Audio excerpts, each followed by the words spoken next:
friends, welcome to your channel Super 40. Myself Rempa Das and I am again present in front of you all with a new chapter of class 3rd. And the name of my chapter is Natural Resources. Chapter को शुरू करने से पहले कुछ चीज़ें हम लोग recall कर लेते हैं। जब मैंने वाटर पढ़ाया था, फूड पढ़ाया था, क्लोथ्स पढ़ाया था, तो मैंने बार बार एक वर्ड का यूज़ किया था कि this is very important resource.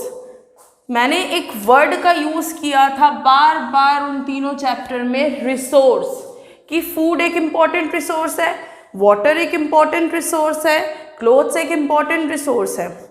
और आज फिर हम वही चैप्टर पढ़ने जा रहे हैं जिसमें फिर से ये वर्ड यूज़ हुआ है, रिसोर्स। तो एक्चुअल में रिसोर्स होता क्या है? What is resources? किसी को पता है? अगर किसी को भी इसका आंसर पता है तो वो प्लीज कमेंट बॉक्स में कमेंट करके जरूर बताएं, ठीक है? और जिसको नहीं पता है वो तो मैं आगे बताऊंगी आप लोगों को। ओके, तो रिसोर्स मतलब होता है वो चीज जो हमारी जरूरतों को पूरा करे।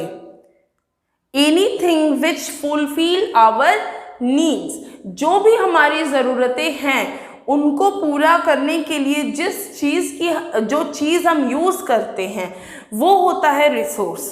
मतलब जो भी चीज़ हमारे काम में आती है वो सारी चीज़ें क्या होती हैं? रिसोर्स होती है। जैसे मैं इस मार्कर से लिख रही हूँ तो ये मार्कर क्या है? रिसोर्स है, क्योंकि मुझे इस मार्कर की ज़रूरत है बोर्ड पर लिखने के लिए। ये बोर्ड क्या है? ये एक रिसोर्स है, क्योंकि मैं इस पे लिख रही हूँ, ये बोर्ड भी मेरे काम का है। ये मोबाइल जिस पे आप मेरा वीडियो देख रहे हैं वो भी क्या है? एक रिसोर्स है। क्यों? क्योंकि आपको मोबाइल की ज़रूरत पड़ रही है इस वीडियो को देखने के लिए। तो इन शॉर्ट, जो भी चीज़ें हम यूज़ करते हैं अपनी लाइफ में, जो भी हमारी ज़रूरत की सामान होती है, जो भी हमारी ज़रूरत की चीज़ होती है, वो सब रिसोर्स कहलाते हैं। ओके, लेकिन आज हम ध्यान देंगे कि हमारे चैप्टर का नाम है नेचुरल रिसोर्स। अब हमें पता है कि नेचुरल मतलब क्या होता है। नेचुरल आप हमेशा सुनते आए होंगे कि नेचुरल नेचर हमेशा सुनते हैं। तो इससे आपको ये अंदाज़ा मिल गया होगा कि नेचुरल होता क्या है। यस, जो चीज़ हमें एनवायरनमेंट से, नेचर से मिलता है वो सारी चीज़ें नेचुरल होती हैं। जो चीज़ें हमें नेचर से मिलती हैं वो सारी चीज़ें नेचुरल होती हैं। तो इस चैप्टर का मतलब क्या हुआ कि जो भी चीज़ें हमें, चैप्टर के नाम से ही पता चल गया होगा कि इस चैप्टर का मतलब क्या है। नेचुरल मतलब जो चीज़ हमें नेचर से मिल रही है, और रिसोर्स मतलब जो भी हमारी ज़रूरत की चीज़ें हैं। तो जो भी हमारे रिसोर्स हैं, जो हमें नेचर से मिलता है, उस चीज़ को कहते हैं नेचुरल रिसोर्स। चैप्टर का मतलब समझ में आया? अब हम चैप्टर को शुरू करते हैं। Natural resources are things that occur naturally on earth. अभी मैंने बताया कि अर्थ पे जो भी चीज़ें नेचुरली हमें मिलती हैं या पाई जाती हैं उसे नेचुरल रिसोर्सेज कहते हैं। This can be use to produce energy. इसे एनर्जी प्रोड्यूस करने के लिए भी यूज़ किया जाता है। This include plants, animals, air, water, soil and minerals. Natural resources में क्या क्या चीज़ें आ रही हैं? Plants, animals, air, water, soil and minerals. ये सारी चीज़ें क्या हैं? नेचुरल रिसोर्सेज हैं। क्यों? क्योंकि जो प्लांट है वो भी हमें नेचर में ही मिलता है, एनिमल्स भी नेचर से ही मिलते हैं, एयर, वाटर, सॉइल, मिनरल्स, ये सारी चीज़ें हमें कहाँ से मिलती हैं? नेचर से मिलती हैं। तो ये सारी चीज़ें, और ये सारी चीज़ें हमारी ज़रूरत भी है। हमें प्लांट्स की भी ज़रूरत है, एनिमल्स की भी ज़रूरत है, एयर की भी, वाटर की भी, सॉइल की भी और मिनरल्स की भी। तो ये सारी चीज़ें हमारी ज़रूरत की भी है और हमें ये सारी चीज़ें नेचर से मिल रही है, इसीलिए ये सारे क्या हैं? नेचुरल रिसोर्सेज हैं। Natural resources are an essential part of a lifestyle. और हमारे लाइफस्टाइल में, मतलब जो लाइफस्टाइल हम जी रहे हैं या हम जहाँ रह रहे हैं, जैसे सरवाइव कर रहे हैं, हमारी लाइफस्टाइल के लिए नेचुरल रिसोर्स एक एसेंशियल पार्ट है, एक अहम हिस्सा है हमारी ज़िंदगी का। कैसे? जैसे प्लांट एंड ट्रीज है, हमें पता है कि प्लांट से हमें ऑक्सीजन मिलता है। अब अगर प्लांट से हमें ऑक्सीजन ना मिले, फ्रेश एयर ना मिले, तो is it possible for us to survive? No, not at all. Air, we breathe air, है ना, बिना हवा के हम सोच भी नहीं सकते। अब अगर थोड़ी देर के लिए मान लीजिए किसी का इन्वर्टर नहीं होता है, लाइट चली जाती है, तो गर्मी में हालत ख़राब हो जाती है उनकी, और अगर उनसे कह दिया जाए कि वो अपनी लाइफस्टाइल को जिए विदाउट एयर, तो is it possible for that particular person to survive without air? No. Same like that water also.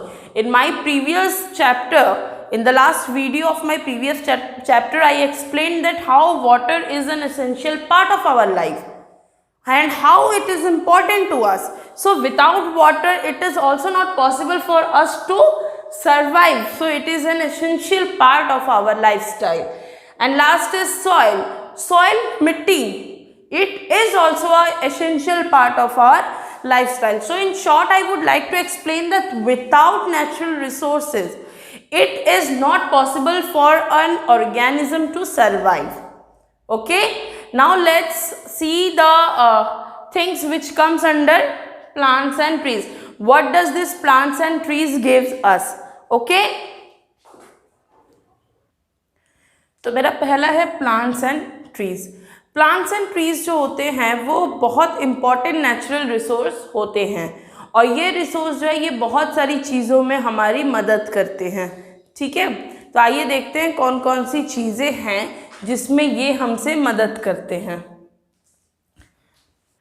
तो बहुत सारी वेज में पहला क्या आता है, जैसे हमें पता है कि फूड जो हम खाते हैं, तो जो हमारा फूड होता है वो डायरेक्टली और इनडायरेक्टली हमें ट्रीज से ही मिलता है। जैसे जो भी वेजिटेबल फूड्स या सीरियल्स या ग्रेन जो भी हम लेते हैं खाते हैं, वो सारी चीज़ें हमें कहाँ से मिलती हैं? ट्रीज से मिलती हैं। इवन जो नॉन वेजिटेरियन होते हैं उन्हें भी ये इनडायरेक्टली वो प्लांट पे डिपेंडेंट होते हैं। क्यों? क्योंकि जो एनिमल्स हर्बीवोर्स होते हैं वो तो प्लांट ही खाते हैं। तो जब हम प्लांट्स को, एनिमल्स को खा रहे, उन एनिमल्स को जो प्लांट्स को खा रहे हैं, तो इनडायरेक्टली हम भी प्लांट्स पे डिपेंडेंट हुए। उसके अलावा फूड, प्लांट्स जो है वो बहुत सारे रॉ मटेरियल हमको प्रोवाइड करता है, जैसे वुड, कॉटन, जूट, इन सारी चीज़ों से हमें बहुत सारी अलग अलग चीज़ों को बनाते हैं। आपने आयुर्वेद का नाम सुना होगा, मेडिसिन होता है, बहुत बेस्ट क्योर मेडिसिन होता है। तो ये जो आयुर्वेद होता है ये भी बनता है किस चीज़ से? प्लांट से बनता है, ट्रीज से बनता है। Ayurveda is a branch of science which makes medicine from plants and trees. ठीक है, उसके अलावा देखिए क्या क्या होता है। ट्रीज शेल्टर प्रोवाइड करता है बहुत सारे एनिमल्स को। फॉरेस्ट वगैरह में बहुत सारे एनिमल्स को ट्रीज क्या करते हैं? शेल्टर प्रोवाइड करते हैं। उसके अलावा ट्रीज जो है वो एनवायरनमेंट को क्लीन रखता है ना, फ्रेश एयर प्रोवाइड करता है। और वो ऐसा मतलब क्लीन कैसे रखता है? जो हम ह्यूमंस होते हैं या ऑर्गेनिजम्स होते हैं, हम लोग ब्रीदिंग के टाइम पे कार्बन डाइऑक्साइड एक्सहेल करते हैं, तो वो कार्बन डाइऑक्साइड जो है वो ट्रीज क्या करते हैं? उसको एब्जॉर्व कर लेते हैं, और एब्जॉर्व करने के बाद वो ऑक्सीजन रिलीज करते हैं, और ऑक्सीजन जो होता है वो क्या करता है? एनवायरनमेंट को फ्रेश और क्लीन बनाता है। उसके अलावा जो ट्रीज होते हैं वो एयर पोल्यूशन कम करता है। इट रिड्यूसेस एयर पोल्यूशन, और ह्यूमिडिटी को बढ़ाता है। फॉरेस्ट में, फॉरेस्ट की ह्यूमिडिटी को बढ़ाता है। उससे क्या होता है? रेनफॉल ज़्यादा होता है, वो रेन को अट्रैक्ट करते हैं, जिसकी वजह से रेनफॉल फॉरेस्ट एरिया में ज़्यादा होता है। आपने सुना होगा कि जो जंगल एरिया होता है वहाँ बारिश बहुत होती है। तो बारिश वहाँ क्यों होती है? क्योंकि जंगल में बहुत पेड़ होते हैं, और वो पेड़ क्या करते हैं? ह्यूमिडिटी को इंक्रीज कर देते हैं, जिसकी वजह से वहाँ पे बारिश होती है। नेक्स्ट है हमारा एयर। एयर क्या है? It is the natural resource, जैसा कि मैंने अभी बताया, which is extremely important for every living being. जितने भी लिविंग थिंग्स हैं सबके सर्वाइवल के लिए बहुत एक्सट्रीम इम्पॉर्टेंट होता है ये। एयर क्या होता है? It is a mixture of gases, जिसमें से कि 78% नाइट्रोजन होता है और 21% ऑक्सीजन होता है। ठीक है, और बाकी जो परसेंटेज है वो आर्गन, हाइड्रोजन, कार्बन डाइऑक्साइड और जितनी चीज़ें हैं उन सब चीज़ों में। अब एयर के कुछ फंक्शंस हैं जो हमें जानने बहुत ज़रूरी हैं। जैसे जितने भी लिविंग थिंग्स हैं वो ऑक्सीजन ब्रीथ करते हैं और उन्हें ऑक्सीजन मिलता कहाँ से है? एयर से मिलता है। और जो कार्बन डाइऑक्साइड वो रिलीज करते हैं वो मिक्स कहाँ होता है? एयर में होता है। फिर एयर जो है वो अर्थ को अल्ट्रावायलेट रेस से प्रोटेक्ट करता है। तीसरा क्या होता है? एयर जो होता है वो टेम्परेचर को रिड्यूस करता है। किसको रिड्यूस करता है? टेम्परेचर को वो रिड्यूस करता है। दिन और रात में आपने देखा होगा कि एयर के ब्लो की वजह से टेम्परेचर अप डाउन होते हैं, तो उसे कौन रिड्यूस करता है?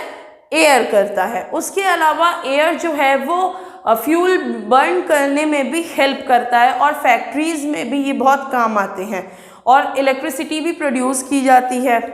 उसके अलावा व्हीकल्स भी रन करते हैं फ्यूल से। तो ये सारी चीज़ें कौन करवाता है? एयर करवाता है। कौन करवाता है? एयर करवाता है। ओके, प्लांट्स हो गया, ट्रीज हो गया, प्लांट्स एंड ट्रीज हो गया, एयर हो गया। अब जो हमारा तीसरा है वो है वाटर।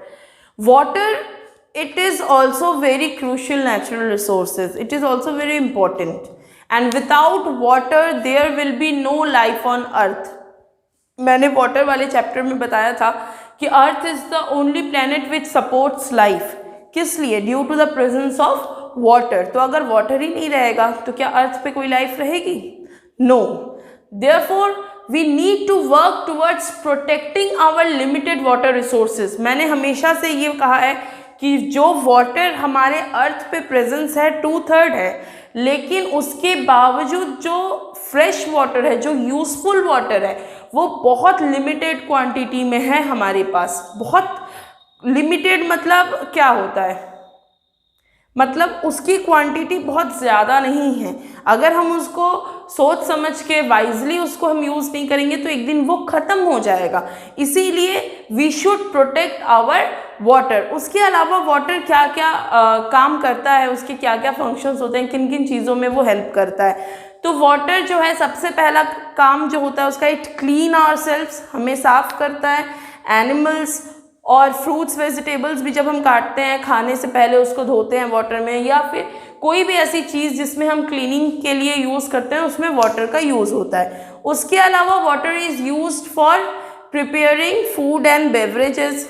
उसके अलावा water is needs for irrigation, swimming, fishing, boating and all the things. तो आप देख रहे हैं कि जो भी लाइफ एक्टिविटीज़ हम कर रहे हैं, जो भी हमारी रोज़ की चीज़ें हैं, उसमें वाटर बहुत ज़रूरी है। उसके अलावा इंडस्ट्रीज़ में भी वाटर की ज़रूरत होती है। वाटर से इलेक्ट्रिसिटी भी प्रोड्यूस किया जाता है। उसके बाद एग्रीकल्चर सेक्टर में भी वाटर का यूज़ होता है, सीवेज ट्रीटमेंट में भी वाटर का यूज़ होता है। तो बहुत सारी ऐसी चीज़ें हैं जिसमें वाटर हम यूज़ करते हैं। तो मेरे कहने का यही मतलब था कि बिना वाटर के we can not think a single day. एक दिन अगर आपसे कह दे हम कि बेटा बिना पानी के रहो, पानी का एक बूंद मत यूज करो, तो क्या आप सरवाइव कर पाएंगे? बताइए बताइए बताइए, कर लेंगे? नहीं कर पाएंगे। किसी न किसी चीज़ के लिए आपको पानी चाहिए ही चाहिए होगी। इसीलिए हमें वाटर को बहुत सोच समझ के यूज़ करना चाहिए, उसे वेस्ट होने से बचाना चाहिए। अगर आप कहीं देख रहे हैं कि वाटर वेस्ट हो रहा है तो उसको कंजर्व कैसे किया जाए ये सोचिए।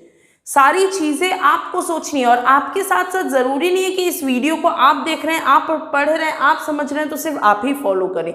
आप अपने आसपास के लोगों को भी ये सारी चीज़ों को बताइए कि वाटर को कैसे यूज़ करना है, कैसे कंजर्व करना है। आप देखते होंगे आपके घर में अगर आपका छोटा भाई है या बड़ा भाई है या पापा है, कोई भी है, तो क्या होता है ना, बहुत लोग ब्रश करते टाइम बेसिन ऐसे ही खोल के छोड़ देते हैं। जब तक ब्रश करते हैं पानी गिरता रहता है। तो आप लोग सोचते हैं अरे छोड़ो, वो खुला है, वो बंद करेगा, हम क्यों करें। लेकिन ये गलत है। अगर आप देख रहे हैं कि कोई ऐसा कर रहा है, आप जाइए उसको बंद करिए। और जो कर रहा है आप उससे कहिए, चाहे वो आपसे बड़ा हो, फिर भी आप उनसे कहिए कि पापा या भैया या दादाजी या चाचा, whosoever it is, जो भी है उनसे कहिए कि वाटर हमारे पास बहुत लिमिटेड क्वांटिटी में है, शॉर्टेज बहुत ज़्यादा है वाटर की, तो इसे कंजर्व करें, बचाएं, ना कि ऐसे वेस्ट करें। इसके बाद जो हमारा लास्ट नेचुरल रिसोर्स है वो है सॉइल। सॉइल, मिट्टी, इसका यूज़ लिविंग भी करता है और इसका यूज़ नॉन लिविंग में भी होता है। जो लिविंग है, अर्थवर्म हो गए या कोई भी एनिमल है वो सॉइल में रहता है, पाए जाते हैं, या जो नॉन लिविंग थिंग्स है जैसे पॉट्स हो गए, जो गमले वगैरह बनाए जाते हैं, या जो कलसी वगैरह बनाई जाती है, दिया बनाया जाता है, बहुत सारी नॉन लिविंग थिंग्स है जो सॉइल से बनाई जाती है। गांव वगैरह में तो मिट्टी का घर भी होता है ना। तो ये सारी चीज़ें सॉइल से हमें मिलती हैं। उसके अलावा सॉइल बनता कैसे है, आपने कभी सोचा है? It is the broken down parts of rocks. जब चट्टानें टूटती हैं ना, पहाड़ पर्वत चट्टान जब टूटते हैं तो वो ग्राउंड में आते हैं, गिरते हैं नीचे, तो बहुत सारे केमिकल और फिजिकल प्रोसेस होते हैं, वेदरिंग होती है, जिसके बाद सॉइल का फॉर्मेशन होता है। सॉइल भी बहुत टाइप्स के होते हैं, जैसे नाम सुना होगा आपने, clayey soil, Sandy soil, black soil, loamy soil, बहुत अलग अलग टाइप के सॉइल होते हैं। उसके अलावा जो ये दो नेचुरल रिसोर्सेज आपने पढ़े, एयर और water, this two are also part of soil. Air soil में पाया जाता है, ठीक है, सॉइल के अंदर एयर पाया जाता है। उसके अलावा वाटर जब आप सॉइल को डिग करेंगे तो नीचे पानी मिलता है, जिसको कि अंडरग्राउंड वाटर कहते हैं। उसके अलावा किस किस चीज़ों में सॉइल का हम यूज़ करते हैं? सबसे जो इम्पॉर्टेंट चीज़ होता है या जो बहुत कॉमन होता है जो हम देखते हैं वो है प्लांट्स ग्रो। प्लांट सॉइल में ग्रो करते हैं। उसके अलावा soil also forms building. Base जो होता है बिल्डिंग का वो क्या है? सॉइल है। उसके अलावा बहुत सारे पॉट्स और स्कल्पचर्स, अलग अलग टाइप्स की शो पीसेस बनाने के लिए सॉइल का यूज़ किया जाता है। बहुत सारे यूटेंसिल्स बनाए जाते हैं सॉइल से। और उसके अलावा soil is also shelter for many insects, rabbits, ants, Beatles, worms. ये सारी चीज़ें कहाँ रहती हैं? सॉइल में रहती हैं। ये सारी चीज़ें सॉइल में रहती है। तो हमने क्या पढ़ा इस चैप्टर में कि नेचुरल रिसोर्स क्या होते हैं, जो चीज़ें हमें नेचर से मिलती हैं और हमारे लिए यूज़फुल होते हैं, उसे हम नेचुरल रिसोर्स कहते हैं, जिसमें से plant and trees, air, water and soil के बारे में हमने पढ़ा कि इसका क्या यूज़ होता है, हमें इनसे क्या मिलता है, हम कैसे इसको यूज़ करते हैं और हमें कैसे इसको यूज़ करना चाहिए इन फ्यूचर। तो ये था मेरा आज का चैप्टर नेचुरल रिसोर्सेज। अगर आपको मेरा पढ़ाया हुआ ये वीडियो पसंद आया हो और चैप्टर अच्छे से समझ में आया हो तो प्लीज़ इस वीडियो को लाइक करें और ज़्यादा से ज़्यादा शेयर करें। जैसा कि मैंने भी बताया कि ज़रूरी नहीं है सिर्फ आप ही पढ़ें और आप ही समझें, आप अपने आसपास के लोगों को भी बता सकते हैं कि ये सारी चीज़ें होनी चाहिए। तो उसके लिए आप वीडियो को शेयर कर सकते हैं। और अगर चैनल को अभी तक सब्सक्राइब नहीं किया है तो प्लीज़ उसको जल्दी से जल्द सब्सक्राइब करें। तब तक के लिए bye bye and take care. मिलते हैं बहुत जल्द।